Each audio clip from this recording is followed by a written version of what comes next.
السلام عليكم ورحمة الله وبركاته. إن الحمد لله نحمده ونستعينه ونستغفره ونعوذ بالله تعالى من شرور أنفسنا ومن سيئات أعمالنا. من يهده الله فلا مضل له ومن يضلل فلا هادي له، وأشهد أن لا إله إلا الله وحده لا شريك له، كل شيء هالك إلا وجهه، له الحكم وإليه ترجعون. وأشهد أن محمدا عبده ورسوله وصفيه من خلقه وحبيبه، أدى الأمانة وبلغ الرسالة ونصح الأمة فكشف الله به الغمة، وجاهد في الله حق جهاده حتى أتاه اليقين، فصلوات ربي وسلامه عليه وعلى آله وصحبه ومن تبعهم بإحسان إلى يوم الدين. أما بعد، فإن أصدق الحديث كتاب الله تعالى، وأحسن الهدي هدي محمد صلى الله عليه وسلم، وشر الأمور محدثاتها، وكل محدثة بدعة، وكل بدعة ضلالة، وكل ضلالة في النار.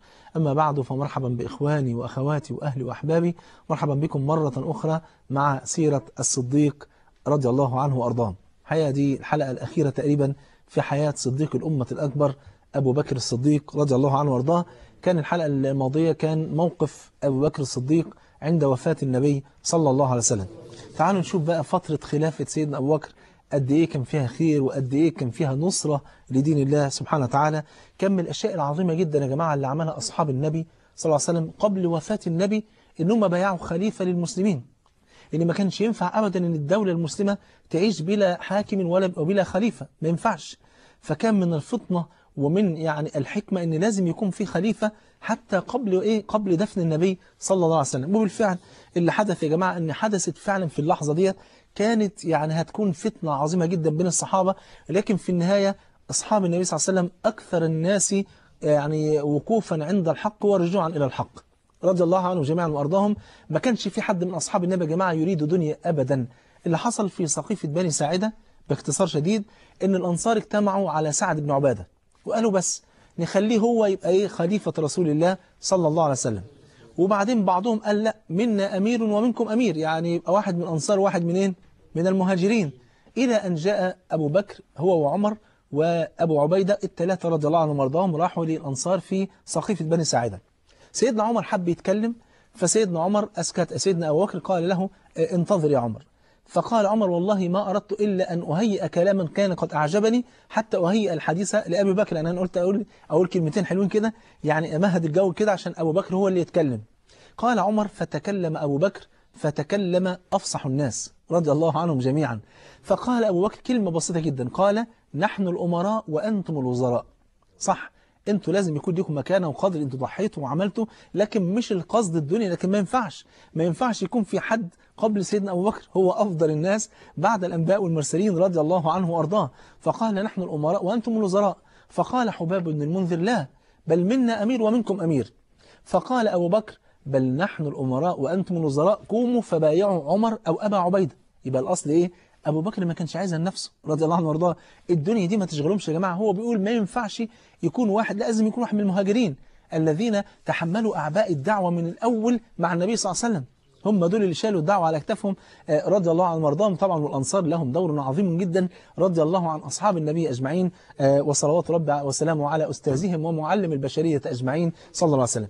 فسيدنا عمر قال لا، بل نبايعك أنت يا أبا بكر، ثم مد يديه فبايع أبا بكر وبايعه الناس جميعا. في رواية تانية أن سيدنا عمر لما لقى الأنصار بيقولوا منا أمير ومنكم أمير، قال لهم يا معشر الأنصار أما تعلمون أن رسول الله صلى الله عليه وسلم قد قدم أبا بكر ليكون إماما للمسلمين من بعدي، فهل منكم أحد يحب أن يتقدم على أبي بكر؟ فقال الأنصار معاذ الله أن يتقدم واحد منا على أبي بكر. فقاموا جميعا فبايعوا أبا بكر. لو كانت الدنيا في قلوبهم يا جماعة، هل حد منهم كان ممكن يتنازل عن الحق ده؟ طبعا لا، لا يمكن. هو أنا عشان كلمة اتقالت حتى لو كانت كلمة جميلة ولو كان اللي قالها أبو بكر رضي الله عنه وارضاه، يبقى أنا أسيب حقي ليه؟ لو هو كان بيعتقد إن المسألة مسألة إيه؟ مسألة حقوق ومسألة دنيا. لكن لا يا جماعة، هي المسألة مسألة إن كان كل واحد فيهم كان حريص إن هو يبقى خليفة على المسلمين أو أمير للمؤمنين، يعني عشان يقدر يقدم أكبر قدر من الخدمات. كان نفسه ينال الشرف ده، خدت بالك؟ لكن في النهاية الحق لابد أن إيه؟ أن يتبع. الحق أحق أن يتبع. كلهم قاموا وبايعوا أبا بكر رضي الله عنه وارضاه. في رواية ثالثة كمان إن بعض الأنصار قالوا لا، إن النبي صلى الله عليه وسلم كان لا يؤمر رجلا من المهاجرين إلا ويؤمر معه رجلا من الأنصار. فيبقى خلاص ايه رأيكم نخلي الخليفة ده الاثنين يبقوا خلفاء، واحد من الأنصار واحد من المهاجرين. فقام زيد بن ثابت. زيد بن ثابت ده يا جماعة هنعرفه بعد كده بقى إن شاء الله، هو ده اللي جمع القرآن رضي الله عنه وارضاه. فقام زيد بن ثابت فقال لا، بل إن هؤلاء المهاجرين، بل إن الإمام لابد أن يكون من المهاجرين، ونحن سنكون أنصارا له كما كنا أنصارا لرسول الله صلى الله عليه وسلم. فقام أبو بكر وقال ثبت الله قائلكم، ثم مد ثابت بن يا زيد بن ثابت يده وبايع أبا بكر، والأنصار كلهم تقدموا وبايعوا أبا بكر رضي الله عنه وارضاه. تعالوا نشوف أبو بكر الصديق رضي الله عنه وارضاه بدأ خلافته بالكلمات اللي فعلا والله العظيم يا جماعة يتألف فيها مجلدات. دي دستور عظيم لكل حكام المسلمين في كل دول العالم. اسمع الكلام اللي قاله أبو بكر رضي الله عنه وارضاه، اللي كان بيحكم دول كتيرة جدا، يعني خليفة المسلمين. شوف بيقول ايه؟ قام فحمد الله وأثنى عليه وصلى على رسوله صلى الله عليه وسلم، ثم قال أما بعد أيها الناس، فإني قد وليت عليكم ولست بخيركم. يا الله، شوف التواضع يا أخي. هو اتعلم التواضع ده من النبي ما تصلى عليه صلى الله عليه وسلم. قال إني قد وليت عليكم ولست بخيركم، فإن أحسنت فأعينوني، وإن أسأت فقوموني. الصدق أمانة والكذب خيانة. الضعيف فيكم قوي عندي حتى آتي له بالحق إن شاء الله، والقوي فيكم ضعيف عندي حتى آخذ منه الحق إن شاء الله. لا يدع قوم الجهاد في سبيل الله إلا سلط الله عليهم الذل. خد بالك، وما انتشرت الفاحشة أو ولا تشيع الفاحشة في قوم حتى يجهروا بها إلا سلط الله عليهم الذل. خدت بالك؟ سبحان الله. أو إلا ابتلاهم الله عز وجل بالأسقام والأمراض. أطيعوني ما أطعت الله ورسوله. شوف القاعدة، شوف الدستور، فاهم ازاي؟ هو ده الأصل، هو ده الأصل. شوف بقى الحاكم المسلم بيقول ايه؟ أطيعوني ما أطعت الله ورسوله، فإن عصيت الله ورسوله فلا طاعة لي عليكم، قوموا إلى صلاتكم يرحمكم الله. كلمات بسيطة، لكن في الكلمات البسيطة دي يا جماعة وضع دستور. الدستور ده ينظم حياة الكون ده كله، وينظم علاقة الحاكم بالمحكوم. الحاكم والمحكوم يا جماعة علاقة ود ومحبة، لابد أن يكون هناك وئام ومحبة بين الحاكم والمحكوم. المسألة مش مسألة إن أنا حاكم وأنت محكوم، لا، ده أنت أخويا وأنا أخوك. وهتشوف دلوقتي سيدنا أبو بكر هيعمل إيه يا جماعة. يعني أنا مش قادر أوصف لك كم التواضع والبذل والتضحية ويعني والذل الذي كان. يعني ربنا قال كده: يا أيها الذين آمنوا من يرتد منكم عن دينه فسوف يأتي الله بقوم يحبهم ويحبونه. فإيه مواصفاتهم؟ أول حاجة أذلة على المؤمنين أعزة على الكافرين، يجاهدون في سبيل الله ولا يخافون لومة لائم، ذلك فضل الله يؤتيه من يشاء والله ذو الفضل العظيم. خد بالك من حاجة. تعال نشوف بقى، خلاص دلوقتي أبو بكر الصديق أصبح خليفة للمسلمين. تعال نشوف صور تواضع الخليفة اللي بيحكم 26 دولة، صور التواضع اللي ما تخطرش على قلب بشر. سيدنا أبو بكر كما جاء إن هو كان يعني يأتي إلى امرأة عجوز عمياء في ضواحي المدينة، كان بيروح لها كل يوم ينظف لها البيت ويحضر لها الأكل والشرب ويأتيها بكل ما يصلحها. مين اللي شاف الموضوع دوت؟ سيدنا عمر. سيدنا عمر كان عايز يروح يخدم المرأة دي، سمع عنها فراح، وكل ما يروح لها تقول له جزاك الله خيرا يا ابني. هي مش عارفة، هي عجوز عمياء مش شايفة حاجة. جزاك الله خيرا يا بني، قد جاءني من أصلح حالي. مين هو؟ ما اعرفش. كل يوم يروح يلاقي حد سبقه، فقال اجي انا بقى بدري واستخبى واشوف مين اللي بيعمل كده. فاختبأ عمر رضي الله عنه وارضاه فوجد أبا بكر خارجا من عندها، فبكى عمر وقال: والله لا أسابقك إلى خير أبدا يا أبا بكر، والله لقد أتعبت الخلفاء من بعدك. مين هيعمل كده يا جماعة؟ لا، ده في حاجة أجمل من ده كله، بس تصلى على حبيبي صلى الله عليه وسلم. سيدنا أبو بكر يا جماعة قبل ما يبقى خليفة كان بيقوم الصبح يحلب الأغنام لأهل الحي اللي عايش فيه. تخيل يوم الصبح كده يجيب الأغنام ويحلبها ويقدم لهم اللبن. فلما أصبح خليفة قالت امرأة: الآن سيدع هذا الأمر، يعني لا يمكن يعمله، ده بقى خليفة المسلمين. فوصل الخبر لأبي بكر فقال: والله لا أدع شيئا كنت أفعله على عهد رسول الله صلى الله عليه وسلم، ولا أقطع خير كنت قد عملته أبدا. وبالفعل وهو خليفة رسول الله صلى الله عليه وسلم كان يروح ويحلب الأغنام لأهل الحي. مين يعمل كده يا جماعة؟ شفت قد ايه الرحمة، شفت قد ايه التواضع، شيء والله العظيم يفوق الخيال. أنا لما بتكلم عن سيدنا أبو بكر يعني هقول لك ايه، لولا أننا على يقين من أنه لا نبي بعد النبي لقلنا إن أبا بكر نبي. لكنه لا نبي بعد النبي صلى الله عليه وسلم. تعالوا نشوف صورة تانية من التواضع. في يوم من الأيام بعت جيش لبلاد الشام، كان على رأس هذا الجيش يزيد بن أبي سفيان وعمرو بن العاص وشرحبيل ابن حسنة. الثلاثة راكبين على الدواب بتاعتهم وماشيين، وأبو بكر ماسك بلجام الدابة وماشي يكلمهم، يقولون يا خليفة رسول الله إما أن تركب وإما أن ننزل. قال والله لا نزلتم ولا ركبت، وما علي أن أغبر قدمي ساعة في سبيل الله. شفت يا أخي التواضع، ما شاء الله. يعني دول ناس عنده يعتبر عنده في الدولة بتاعته، خد بالك، ورغم ذلك هم اللي راكبين وهو اللي ماشي. هو تعلم التواضع ده منين يا جماعة؟ من النبي، ما تصلى عليه صلى الله عليه وسلم.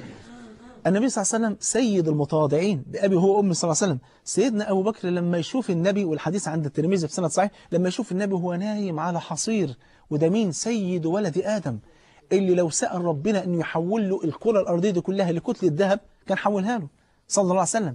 خدت بالك؟ ورغم ذلك كان ينام على حصير. ابن مسعود يدخل على النبي صلى الله عليه وسلم يقول يا رسول الله ألا نصنع لك وطاء أولا نأتيك بفراش وطيء، فراش لين كده؟ فيقول النبي مالي وللدنيا إنما مثلي ومثل الدنيا كمثل رجل استظل تحت ظل شجرة ثم راح وتركها. يا سلام. كان النبي عليه السلام كما جاء عند البخاري كان في مهنة أهل بيته، يخصف نعله ويخيط ثوبه صلى الله عليه وسلم، فإذا حضرت الصلاة خرج إلى الصلاة صلى الله عليه وسلم. وكان من دعاء النبي يا جماعة، ودايما لما تشوف كده في سير الأنبياء تجد حاجة غريبة جدا. الأنبياء يا جماعة لما كانوا يطلبوا أي أمر من أمور الدنيا يطلبوا أقل حاجة، ولما يجوا يطلبوا أي شيء من أمور الآخرة يطلبوا أعلى حاجة. خد بالك، ندي مثال كده. النبي عليه السلام كان أكثر دعاء النبي صلى الله عليه وسلم كما في الصحيحين اللهم اجعل رزق آل محمد قوتا، يعني ما يكفي للطاقة دي بس، للوجبة دي بس، وما يفوتش بالليل، مش يكفي اليوم بس، لا لا لا، يكفي وجبة واحدة. تمام. وكان النبي صلى الله عليه وسلم يدعو كما عند الترمذي بإسناد الحسن اللهم أحيني مسكينا وتوفني مسكينا واحشرني في زمرة المساكين. خدت بالك؟ إنما في أمر الآخرة بقى لا لا لا، في أمر الآخرة يسأل حاجة تانية بقى، يقول إيه؟ وأسألك لذة النظر إلى وجهك والشوق إلى لقائك في غير ضراء مضرة ولا فتنة مضلة. خدت بالك؟ يبقى في أمر الدنيا فامشوا في مناكبها، في أمر الآخرة وسارعوا إلى مغفرة من ربكم فاستبقوا الخيرات. إيه دي المسألة؟ المسألة أن في أمر الدنيا، الدنيا كلها على بعضها لا تساوي عند الملك سبحانه وتعالى جناح بعوضة. والنبي صلى الله عليه وسلم يلخص كل ده يقول لك إيه؟ الدنيا سجن المؤمن جنة الكافر. فما ينفعش ان احنا نتقاتل ونتنحر عشان دنيا، انما في امر الاخره لا، نتسابق بقى، نتسابق. وايه؟ وسباق يعني شريف. خدت بالك؟ والاصل يا جماعه ان انت تحدق القلب نحو الاخره. يعني ايه تحدق القلب؟ يعني ايه القلب يبقى ليه حدقه؟ يبقى كأن القلب ليه حدقه زي العين، يبقى انت شايف بها الاخره ومحدد وجهتك للهدف. ايه هدفك في الدنيا؟ هدف ان ربنا يرضى عني. وايه تاني؟ برضو ان ربنا يرضى عني، لان لو رضي عني هيسعدني دنيا واخره. خدت بالك المساله عامله ازاي؟ يبقى هدفك الاسمى ان ربنا، ولذلك سبحان الله، ولذلك بعد ما يدخل اهل الجنه، ربنا يجعلنا واياكم من اهل الجنه، قولوا امين. لما نخش الجنه ان شاء الله برحمه الله اولا، يجي بقى بعد ما نتمتع في الجنه وننبسط ونهيص ونشوف متعه بقى ما لا عين رأت ولا اذن سمعت ولا خطر على قلب بشر، المولى عز وجل ينادي على اهل الجنه ويقول جل وعلا كما في الصحيحين يا أهل الجنة. شوف النداء جميل حلو ازاي، لأن في الناحية الثانية هينادي يقول يا أهل النار، ربنا عافينا وعافيكم. فيقول ربنا سبحانه وتعالى يا أهل الجنة هل رضيتم؟ فيقولون يا ربنا وما لنا لا نرضى وقد أنجيتنا من النار وأدخلتنا الجنة. فيقول جل وعلا ألا أعطيكم أفضل من ذلك؟ إيه رأيكم؟ مش عايزين حاجة أفضل من كده؟ أفضل من كده من اللي احنا فيه ده؟ ده النعيم في الجنة كل يوم في زيادة هنقول ايه ده؟ احنا لو كنا عن نعيم الجنة مش هنخلص. خدت بالك؟ فيقولون يا رب وأي شيء أفضل من ذلك؟ فيقول جل وعلا أن أحل عليكم رضواني فلا أسخط عليكم بعده أبدا. هي دي أكبر نعمة، إن ربنا يرضى عنك. اللهم ارضى عنا يا رب العالمين. فعشان كده سيدنا أبو بكر تعلم التواضع من الحبيب المصطفى صلى الله عليه وسلم. تعالوا نشوف صور من ورع خليفة رسول الله صلى الله عليه وسلم. شوف سيدنا أبو بكر، والحديث في البخاري، كان ليه غلام عبد عندهم، كان يروح يشتغل ويأتيه بالخراج، كل يوم يجيب له الأكل بتاعه ويجي لحد عنده. فأبو بكر قبل ما يأكل أول حاجة يسأل من أين هذا المال؟ يقول له والله اشتغلت النهاردة مثلا كنت بعمل حطب ومش عارف إيه وبعت له فلان، خلاص مال حلال، يوم واكل. تاني يوم المال منين؟ من كذا، حلال. جه في مرة واحدة نسي. فقال الغلام بعد ما أكل أبو بكر لقمة واحدة، قال يا خليفة رسول الله صلى الله عليه وسلم: لم تسألني من أين أتيت بالطعام؟ قال: أجل، من أين أتيت؟ قال: كنت قد تكهنت في الجاهلية لأناس وأنا لا أحسن الكهانة. يعني فوق أن أجر الكاهن أصلا حرام، هو كمان كان بيضحك عليهم ولا يعرفش أي حاجة. فاهم ازاي؟ قال: فلقيتهم اليوم فأخذت منهم المال فاشتريت لك بها الطعام. أبو بكر يسمع الكلمة ديت يسكت، يقول: طب خلاص مش هكمل أكل وخلص على كده. لا لا لا، اللقمة اللي دخلت دي لا يمكن تستقر، لازم تطلع. تخيل حديث البخاري: فوضع أبو بكر إصبعه في فمه وبدأ يتقيأ، ما فيش في بطنه يا جماعة غير لقمة. يعني بدأ عياذا بالله، عفوا، يعني عصارة بطنه اللي تطلع، تعبان. فقال له: يا خليفة رسول الله ارفق بنفسك. يقول: والله لو لم تخرج إلا ومعها روحي لأخرجتها. لا يمكن أنا أخلي في جوفي لقمة واحدة حرام، لا يمكن. سبحان، مع إنه معذور ما كانش يعرف، خد بالك. أمال النهارده نسأل الله العفو والعافية، اللي بياكل من حرام ويربي ولاده على الحرام وعايش وبيبني عمارات من حرام، وده نقول له إيه ده؟ سبحان الملك. وكتير من الناس يعني ما يسألش عن المال اللي هو جابه ده من حلال ولا لا، إلا بعد ما ياكل ويشرب ويملى بطنه يقول لك اللي جوه بقى ده حلال ولا حرام. طب ما خلاص يعني كنت تسأل قبل ما إيه؟ قبل ما. سبحان الملك. شفت قد إيه الورع؟ وفضل أبو بكر يعمل كده لحد ما أخرج اللقمة بفضل الله. اتعلم الورع برضه منين يا جماعة؟ من النبي، ما تصلى عليه صلى الله عليه وسلم. حديث رواه مسلم، النبي بيقول إيه؟ إني لأنقلب إلى أهلي، لما أرجع البيت فأجد التمرة فأمد يدي لأخذها، فلولا أني أخشى أن تكون من تمر الصدقة لأكلتها. لأن النبي، أنت عارف، النبي يأكل من الهدية لكن لا يأكل من الصدقة. طيب تعال نشوف صفحة تانية من رقة قلبه وبكائه رضي الله عنه وارضاه. يا جماعة كان سيدنا أبو بكر كان فعلا يعني كان في غاية الرقة، ويعني هتشوف أدلة كتيرة جدا على رقة قلب سيدنا أبو بكر. تعرف كان من ضمن الحاجات اللي كان سيدنا أبو بكر كان بيعملها، كما قال ابن الزبير: كان أبو بكر يعتق على الإسلام.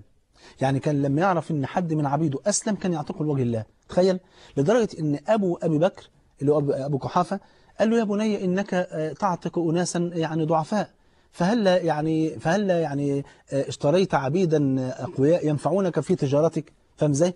يعني أنت بتشتري عبيد ضعفاء، واخد بالك، وتروح تعتقهم لوجه الله، طب ما تشتري ناس أقوياء يساعدوك. فقال: يا أبتاه إنما أريد ما عند الله.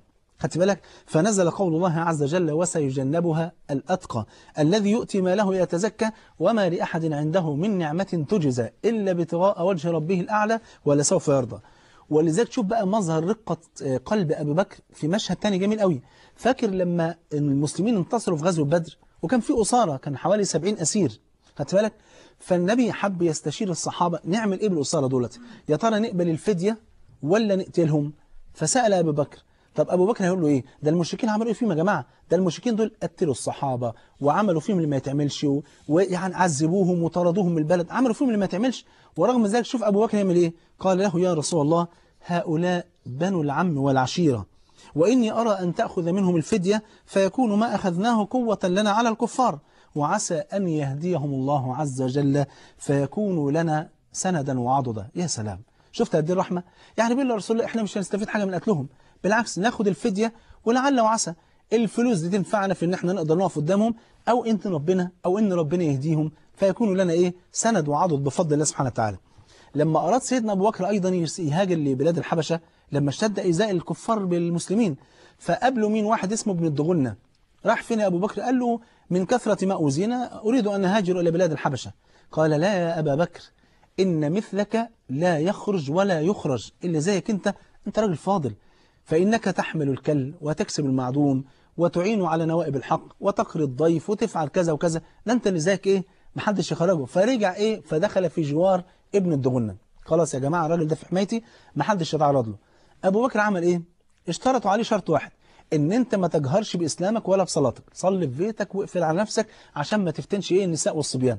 يشاء المولى عز وجل بعد فترة كده يسيرة، أبو بكر راح عامل مسجد كده جوه فناء البيت، وبدأ يصلي ويبكي، ويجتمع الصبيان ويجتمع النساء وعمين يسمعوه ويستغربوا إزاي اللي بيحصل ده كله. سبحان الله، ده كان مشهد من مشاهد رقة قلب وبكاء سيدنا أبو بكر. نكمل إن شاء الله مشاهد رقة قلبي بعد الفاصل، فأقول قولي هذا وأستغفر الله العظيم لي ولكم. سلام الله، سلام الله، سلام الله نبعثه نعطره رياحينا.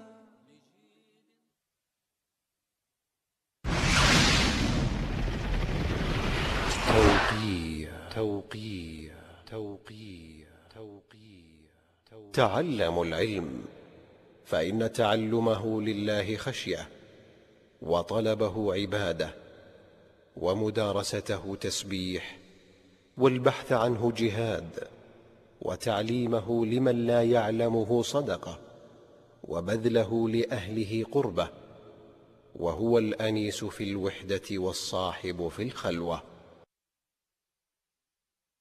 التوقيع معاذ بن جبل رضي الله عنه.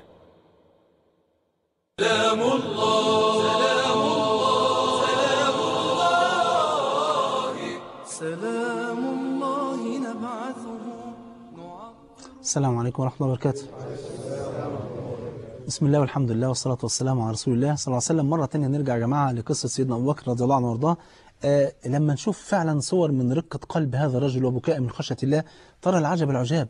يعني سبحان الله، لو تفتكر في الدرس الماضي اللي كان عن وفاة الرسول صلى الله عليه وسلم، لما النبي قال له من عائشة مروا أبا بكر فليصلي بالناس، قالت له يا رسول الله إن أبا بكر رجل أسيف، يعني شديد البكاء، عنده كده رقة في القلب وبكاء، فإنه إن قرأ بالناس أو صلى بالناس لا يسمع الناس القرآن من شدة بكائه. وانت أخبار دموعك فين؟ ده النبي صلى الله عليه وسلم بيخبر إن بدمعة واحدة ممكن تكون في ظل عرش الرحمن. حديث في الصحيحين: 7 يظلهم الله في ظله يوم لا ظل إلا ظله. آخر واحد: ورجل ذكر الله خاليا ففاضت عيناه، ويقول صلى الله عليه وسلم: عينان لا تمسهما النار أبدا أبدا، لا يمكن يحصل. عين بكت من خشية الله، وعين باتت تحرس في سبيل الله. تعالوا نشوف صورة جميلة جدا من زهد سيدنا أبو بكر رضي الله عنه وارضاه. ده بقى خليفة يعني يحكم 26 دولة، ورغم ذلك شوف الزهد بقى اللي بجد. لأن بعض الناس ممكن ما يكونش يعني يكون يا دوب مرتبه 200 جنيه ويقول لك أنا زاهد. لا، ده أنت زاهد غصب عنك، واخد بالك؟ لا، الزاهد ده اللي معاه وهو زاهد ومش عايز أي حاجة من الدنيا، خدت بالك؟ يعني سبحان الله. أبو بكر الصديق في يوم من الأيام طلب منهم مية، فجاءوا إليه بماء محلى بالعسل فبكى. وبعدين الناس لما شافت بكاء الخليفة قعدت تبكي، فسكت ثم سكتوا ثم بكى. ثم بعد ذلك قالوا له: يا خليفة رسول الله لماذا بكيت؟ قال: لأني رأيت رسول الله صلى الله عليه وسلم يوما يدفع شيئا هكذا، كأن في حاجة بتقرب منه وهو بيدفعها هكذا. فقلت: ماذا تصنع يا رسول الله؟ قال: إن الدنيا تمثلت لي بما فيها. فقلت لها: إليك عني إليك عني. فتنحت ثم قالت: أما والله لئن انفلت مني فإنه لا ينفلت مني من بعدك، فخشيت أن تكون الدنيا قد لحقتني فلهذا بكيت. يا سلام، ده سيدنا أبو بكر الصديق اللي تعلم الزهد والورع من النبي صلى الله عليه وسلم. لأن سيدنا عمر، والحديث رواه مسلم، قال: لقد رأيت النبي صلى الله عليه وسلم يظل اليوم كله يلتوي من شدة الجوع ما يجد من الدقل. الدقل اللي هو رديء التمر، يعني أقل أنواع التمر، لا يجد من الدقل ما يسد به جوعه صلى الله عليه وسلم. بدأ أبو بكر خلافته يا جماعة بتنفيذ أمر من أوامر النبي، وهي دي المسألة: فليحذر الذين يخالفون عن أمره أن تصيبهم فتنة أو يصيبهم عذاب أليم. ما ينفعش تخالف أمر النبي، الخير كله في اتباع النبي، وانت أصلا مش هتنجو ولا تخش الجنة إلا خلف النبي صلى الله عليه وسلم. بدأ أبو بكر خلافته بإنفاذ جيش أسامة الذي كان النبي قد أعده لملاقاة الروم، والنبي مات قبل أن يخرج الجيش. يبقى أول حاجة نعملها ننفذ أمر النبي صلى الله عليه وسلم. طبعا القبائل، كتير من القبائل ارتدت ردة شديدة جدا يا جماعة في أرض الجزيرة بعد موت النبي، لدرجة أن كل المدن ارتدت فيما عدا 3 مدن وقرية: مكة والمدينة والطائف وقرية اسمها هاجر في البحرين. ما سوى ذلك كل الجزيرة ارتدت عن دين الله سبحانه وتعالى. فمنهم من قال مش هندفع الزكاة خلاص، لأن الزكاة ديت كان المفروض ندفعها لمين؟ للنبي، لأن ربنا قال: خذ من أموالهم صدقة تطهرهم وتزكيهم بها. خذ ديت القول لمن؟ للنبي صلى الله عليه وسلم. هم فهموها كده، مع ان الكلام ده مش صح، لا ده للنبي ولمن بعد النبي صلى الله عليه وسلم. هم فهموها كده، قالوا خلاص يبقى مش هندفع الزكاة لأبي بكر. ومنهم ناس قالوا لا خلاص احنا حتى لا هنصلي ولا نصوم ولا نزكي ولا نعمل أي حاجة خالص. بل ومنهم من ادعى النبوة بعد موت النبي. يعني المسألة كانت صعبة جدا. يعمل ايه أبو بكر؟ لازم يرسل الجيش لملاقاة الروم لأنه عايز ينفذ أمر النبي، وفي نفس الوقت في ردة في الجزيرة. طب يعمل ايه؟ يبقى هو بين نارين، بين حروب أهلية طاحنة وبين اللي هو لازم يخرج الجيش ده عشان ملاقاة الروم تنفيذا لأمر النبي صلى الله عليه وسلم. نخرج من الحتة دي بدرس غالي جدا: طالما ان النبي أمر لازم ننفذ. خدت بالك؟ النبي أمرك بالصلاة تصلي، النبي أمرك بالحجاب لازم تتحجبي، أمرك ببر الوالدين لازم تنفذ. ما ينفعش تخالف أمر النبي أبدا.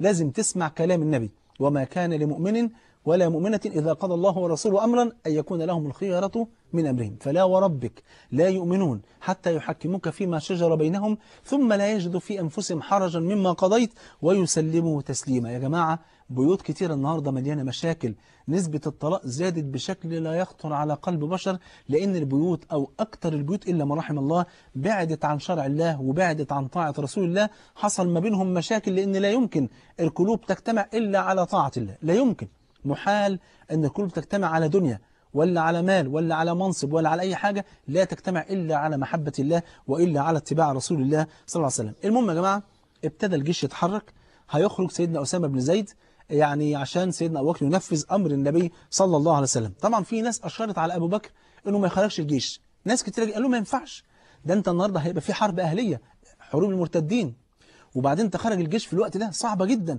والدولة لسه النهاردة لسه النبي ميت صلى الله عليه وسلم، والمسألة يعني ما فيش استقرار في الدولة، طب نعمل إيه؟ فقال أبو بكر كلا والله لا أحل عقدة عقدها رسول الله صلى الله عليه وسلم، ووالله لو أن الطير تخطفنا والسباع من حول المدينة لأنفذت أمر رسول الله صلى الله عليه وسلم، ولو لم يبق إلا أنا لخرجت أنا بنفسي رضي الله عنه وأرضاه. شوف محبته واتباعه للنبي صلى الله عليه وسلم. المهم فعلا سيدنا عمر أيضا أشار عليه أنه ما يخرجش الجيش، ورغم ذلك أراد أبو بكر أن ينفذ أمر رسول الله صلى الله عليه وسلم. بالفعل خرج جيش أسامة، قعد حوالي 40 يوم وقيل 70 يوم، كان لا يمر على حي من أحياء العرب إلا ما قالوا ما شاء الله، طالما أن أبا بكر أخرج هذه الجيوش إذن فالدولة بها إيه؟ قوة شديدة ومنعة. طالما هو خرج الجيوش دي أكيد لسه في جيوش تانية كتيرة جدا مخليها عشان المرتدين بس، فعلمه أن الدولة ما زالت بقوة بفضل الله سبحانه وتعالى وأنها لم تنهار. تمام كده؟ فكان ذلك سببا في رجوعهم إلى الإسلام بفضل الله سبحانه وتعالى. الشيء الغريب يا جماعة إن اللي برضو نفس الموقف اللي احنا حكيناه في موضوع التواضع، إن أبو بكر وهو خارج مع أسامة بن زيد عشان يوصله وهو خارج، أبو بكر ماسك بلجام الدابة واخد بالك، وأسامة راكب فوق، فأسامة يقول له يا خليفة رسول الله صلى الله عليه وسلم إما أن تركب وإما أن أنزل، يقول والله لا ركبت ولا نزلت، لا أنا أركب ولا أنت تنزل، وما علي أن أغبر قدمي ساعة في سبيل الله سبحانه وتعالى. قبل ما يخرج الجيش يا جماعة سيدنا أبو بكر بيعطيهم بقى دستور أخلاقي عالي جدا جدا جدا، قل أن تجده اليوم في عالمنا هذا المعاصر، نسأل الله عز وجل العفو والعافية. قال أيها الناس قفوا أوصيكم ب10 فاحفظوها عني. 10 حاجات أبو بكر هيوصي بها الجيش. إيه هم يا جماعة؟ مش هيقول بقى تخطف وتعمل لا لا لا لا، شوف بقى وصايا تلميذ النبي صلى الله عليه وسلم. قال لا تخونوا، أول حاجة اوعوا تخونوا، ولا تغلوا، لو حصل ان انتوا انتصرتوا بقى معاكم غنيمة اوعى حد يغل من الغنيمة ويسرق منها، ولا تغلوا، ولا تغدروا، مفيش غدر، اوعى تغدروا بالناس رغم انهم كفر ما حدش يغدر بيهم، ولا تغدروا، ولا تمثلوا، لو قتلت حد ما تقعدش تمثل بيه وتقطع باسمه، ليه؟ هتستفيد ايه؟ انت قتلته خلاص. ولا تمثلوا، ولا تقتلوا صغيرا، هو ذنبه ايه؟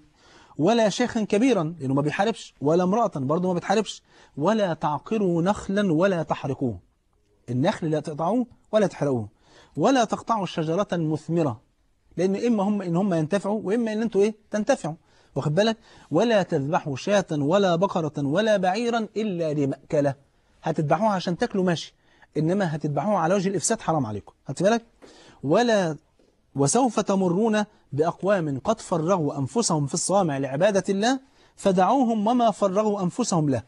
هي دي صورة الرحمة الجميلة في ظل الإسلام. بنهدي الصورة الجميلة ديت لمن يزعمون أن الإسلام لم ينتشر إلا بالعنف والإرهاب. هو ده ديننا يا جماعة، هو ده الإسلام، خدت بالك؟ وقبل كده لما ترجع الحديث الذي رواه مسلم كان النبي إذا أمر سرية كان يقول لهم لا تغدروا، اغزوا بسم الله وفي سبيل الله، لا تغدروا ولا تغلوا ولا تحركوا كذا ولا تفعلوا كذا. كل الكلام اللي قاله أبو بكر واخده من النبي صلى الله عليه وسلم، ما هو ده تلميذ النبي صلى الله عليه وسلم. المهم فعلا لما خرج الجيش يا جماعة زي ما قلنا كده كانوا لا يمرون بحي من أحياء العرب، حتى اللي ما ارتدوش ونفسهم يرتدوا قالوا بس سيبوا جيش أسامة لحد ما يوصل لبلاد الروم، فإن هزمهم الروم فقد كفونا مؤونة المسلمين، خلاص يبقى احنا ايه خلصنا منهم، وإن رجعوا وقد انتصروا فقد ثبت الإسلام نثبت معهم. وبالفعل انتصر أسامة بن زيد ورجع غانما بفضل الله، فثبت هؤلاء الذين كانوا يريدون أن يرتدوا، فكان الجيش كله بركة بفضل الله سبحانه وتعالى. بعد كده أبو بكر أراد أن هو يرسل جيوش عشان ملاقاة المرتدين. ما هو لسه يا جماعة، لسه مع كل دوت لسه في قبائل كتيرة جدا ما زالت مرتدة، وأبو بكر عايز يرد الناس ديت لحظيرة الإسلام. يعمل إيه؟ فأراد أن يرسل جيوشا لملاقاة المرتدين. برضه سيدنا عمر وقف له قال له يا أمير أو يا خليفة رسول الله صلى الله عليه وسلم، كيف تقاتلهم وقد قال رسول الله صلى الله عليه وسلم أمرت أن أقاتل الناس حتى يشهدوا أن لا إله إلا الله وأني رسول الله، فمن قال لا إله إلا الله فقد عصم مني نفسه وماله إلا بحقها وحسابه على الله. فقال أبو بكر والله لأقاتلن من فرق بين الصلاة والزكاة، والله لو منعوني عقالا كانوا يؤدونه لرسول الله لحاربتهم عليه. ما ينفعش، لازم أعمل الحاجة اللي كان بالنبي بينفذها صلى الله عليه وسلم.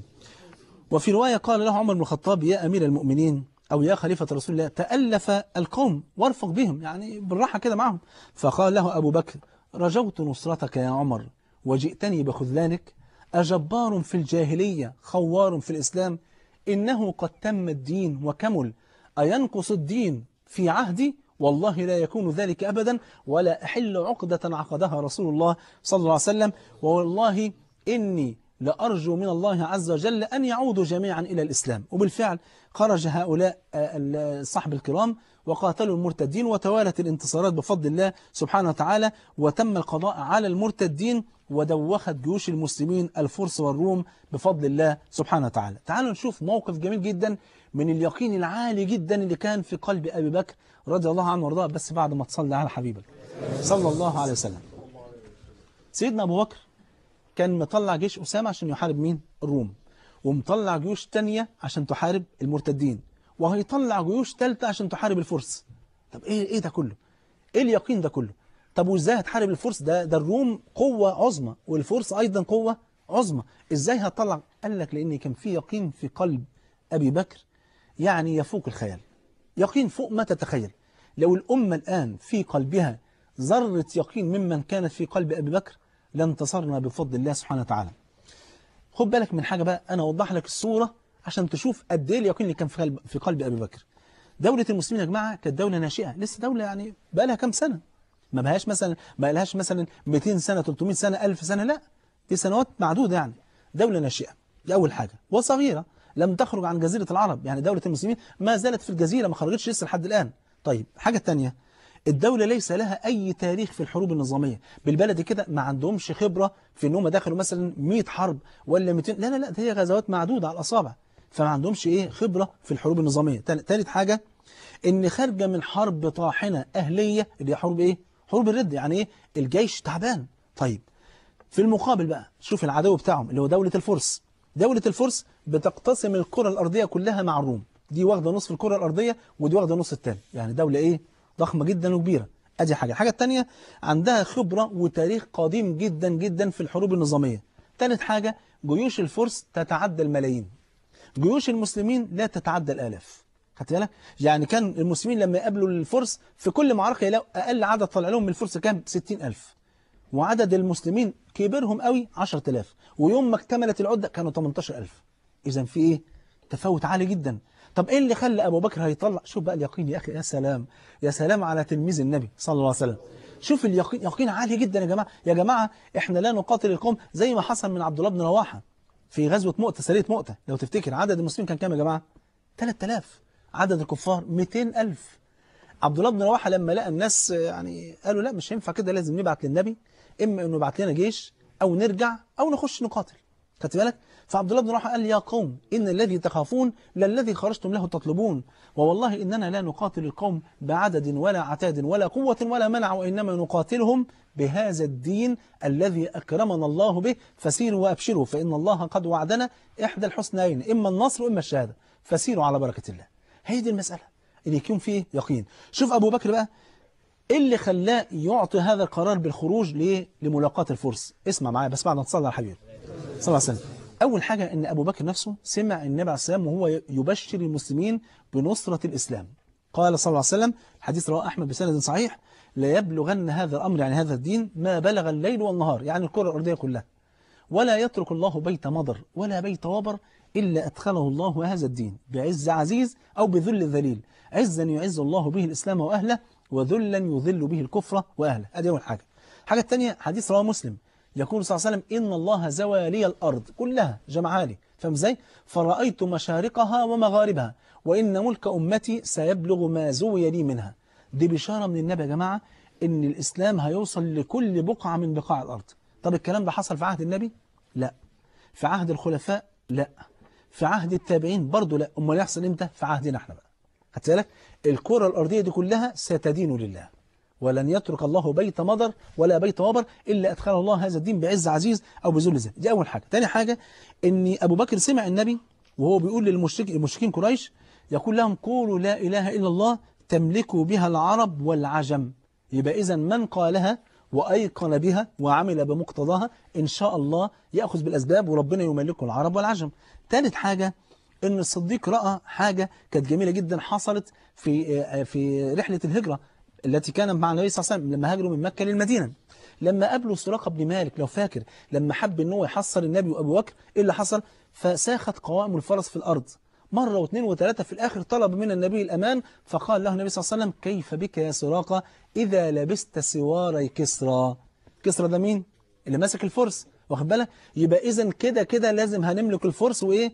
وهنفتحها وهتجاب إيه؟ الجواهر بتاعته والسواري بتاعتها عشان يلبسها مين؟ سراقة، تصديقا لوعد النبي صلى الله عليه وسلم. رابع حاجة إن في حفر الخندق لما وقفت قدامهم صخرة لو فاكر وما قدروش ان هم يكسروها، فجاءوا فشكوا ذلك الى النبي صلى الله عليه وسلم، فجاء النبي ايه؟ فضرب وقال بسم الله الله اكبر، واخد بالك؟ فضرب ايه؟ فانفلقت الصخره مره، في الثانيه، في الثالثه، من ضمن الثلاث مرات قال صلى الله عليه وسلم الله اكبر اعطيت مفاتيح فارس. ادي اربع حاجات.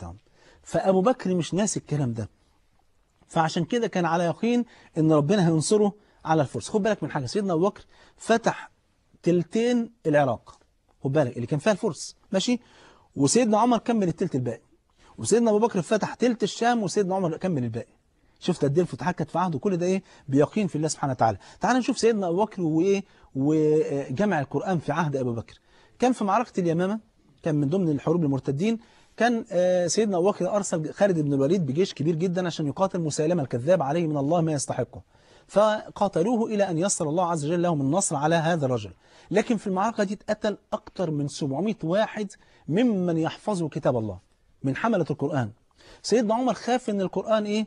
يضيع بالمنظر ده، لأن القراء 700 منهم اتقتلوا، ممكن 700 تاني يتقتلوا هنا أو هنا، يبقى خلاص كل اللي حافظين القرآن إيه؟ يتقتلوا، فيحصل إيه؟ فيضيع القرآن. طبعا لا يمكن، ربنا حافظ القرآن سبحانه وتعالى. فطلب من سيدنا أبو بكر أنه يجمع القرآن. أبو بكر كان متردد الحقيقة، بس مش عشان حاجة، هو ده خير طبعا، بس قال له كيف أفعل شيئا لم يفعله رسول الله. شوف يا أخي الاتباع دي، مع أنه هيجمع قرآن، أمال اللي بيعمل معاصي، أمال اللي بيشرب خمر واللي بيشرب دخان واللي بيعمل معاصي ده يقول إيه؟ ده أبو بكر خايف يجمع القرآن، فاهم ازاي؟ لحسن يكون بيعمل حاجة ما عملهاش النبي. فما زال عمر يعني يلح عليه حتى شرح الله صدر أبي بكر إيه لهذا الأمر، فجاء بزيد بن ثابت وطلب منه إيه؟ إن هو يجمع القرآن. فقال زيد بن ثابت والله لو كلفوني بنقل جبل من مكان إلى مكان لكان أهون علي من جمع القرآن. قعد يتتبع القرآن لحد لما جمع القرآن كله بفضل الله سبحانه وتعالى. تمر الأيام وسيدنا أبو بكر حس بقرب أجله، خلاص حس إن هو قرب يموت، فيعمل إيه؟ قال لك ما موتش إلا لما استخلف واحد بعديه. ليه؟ قال لك لسببين. السبب الأولاني إن أنا لازم أنتقي بنفسي واحد فعلا يتحمل المسؤولية ويكون إنسان جدير بهذه إيه؟ المسؤولية. الحاجة الثانية إنه خاف إن أهل الورع وأهل التقوى أي حد فيهم يقول لك لا أنا مش عايز لأنه زاهد في الخلافة أو في الإمارة فما يطلبهاش، فيطلبها واحد لا يستطيع أن يكون بهذه المسؤولية. فراح قاعد بقى يسأل الناس ما رأيكم في عمر بن الخطاب، هو كان منشن على سيدنا عمر، ما رأيكم في عمر؟ قالوا خير، يعني أفضل واحد فينا. لكن بعض الناس كانوا خايفين من غلظة سيدنا عمر، لكن هم ما كانوش واخدين بالهم ان سيدنا عمر كان بيغلظ لأنه كان بيخشى ان حد يتجرأ على النبي أو على أبي بكر. إنما لما هيبقى بقى هو أمير المؤمنين، الرقة بقى والحنان اللي إن شاء الله هنسمعها في الحلقات اللي جاية، ونشوف سيدنا عمر كان بيعمل إيه رضي الله عن الصحابة أجمعين. فنادى أبو بكر على عثمان بن عفان قال يا عثمان تعالى ائتي إلي واكتب إيه ما أقول. عهدت أنا أبو بكر، أو هذا ما عهد به أبو بكر بن أبي قحافة في آخر عهده بالدنيا خارجا منها، وعند أول عهده بالآخرة داخلا فيها، حيث يؤمن الكافر ويوقن الفاجر ويصدق الكاذب. إن استخلفت عليكم، أول ما قال الكلمة دي أغشي عليه. فسيدنا عثمان بن عفان قال إيه؟ كتب إني استخلفت عليكم عمر بن الخطاب. فلما أفاق أبو بكر قال ماذا كتبت؟ قال كتبت إني استخلفت عليكم عمر بن الخطاب. قال جزاك الله خيرا عني وعن الإسلام والمسلمين، هل علمت أني أريد عمر؟ قال أجل. قال جزاك الله خيرا. حب أنه يعرف يعني قدر سيدنا عمر. المهم في النهاية الحمد لله عهد بالخلافة من بعده لسيدنا عمر ابن الخطاب. تمر الأيام وصاحب النبي صلى الله عليه وسلم صديق الأمة الأكبر ثاني اثنين، يعني أفضل الأمة بعد النبي صلى الله عليه وسلم، ينام على فراش الموت بعد حياة طويلة، يعني ينام على فراش الموت ليلحق بحبيبه وصاحبه رسول الله صلى الله عليه وسلم. قيل إن هو مات بسبب من اثنين. أمنا عائشة بتقول إن هو أول ما بدأ مرض أبي بكر أنه اغتسل يوما وكان يوما باردا فأصيب بالحمى لمدة 15 يوم، كان لا يخرج للصلاة، وكان يأمر عمر أن هو يصلي بالمسلمين بدلا من أبي بكر، ثم مات بسبب ذلك. وقيل أنه مات متأثرا بالسم الذي أصيب به في اليوم اللي دخل فيه الغار. عشان إيه؟ عشان يحمي النبي عليه الصلاة والسلام فسد الغار برجله، وإن كانت رواية ضعفها بعض أهل العلم. خدت بالك؟ أمنا عائشة بتقول بقى شوف بقى التركة أو التركة التي تركها أبو بكر رضي الله عنه وارضاه. ساب إيه يا جماعة لما مات أبو بكر خليفة رسول الله صلى الله عليه وسلم؟ كل اللي سابه عبد نوبي وبعير كان يستقى عليه بس.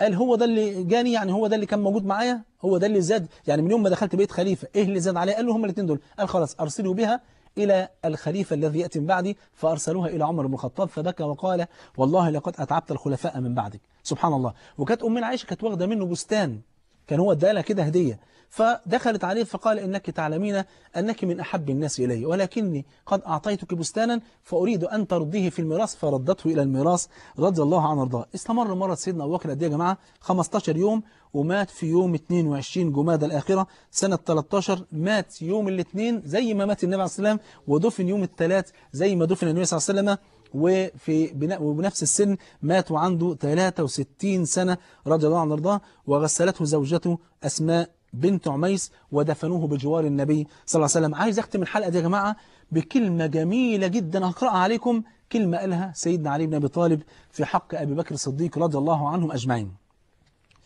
فعن أسيد بن صفوان قال، واسمع معي الكلام الغالي ده، قال لما قبض أبو بكر، يعني لما مات وسجي عليه، ارتجت المدينة بالبكاء كيوم قبض رسول الله، زي اليوم اللي مات فيه النبي صلى الله عليه وسلم.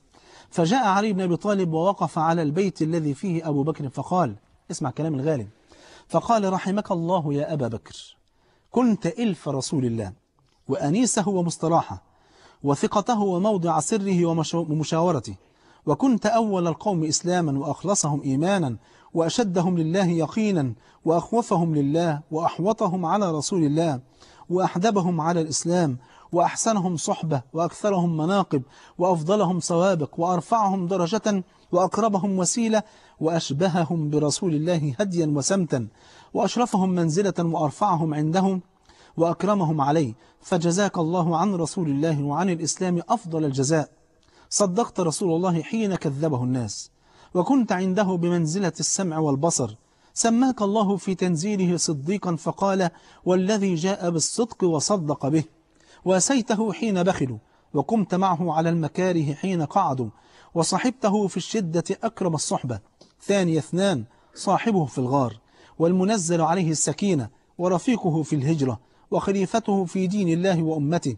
أحسنت الخلافة حين ارتدوا، فقمت بالأمر ما لم يقم به خليفة نبي، ونهضت حين وهن أصحابه، وبرزت حين استكانوا، وقويت حين ضعفوا، ولزمت منهاج رسول الله إذ وهنوا.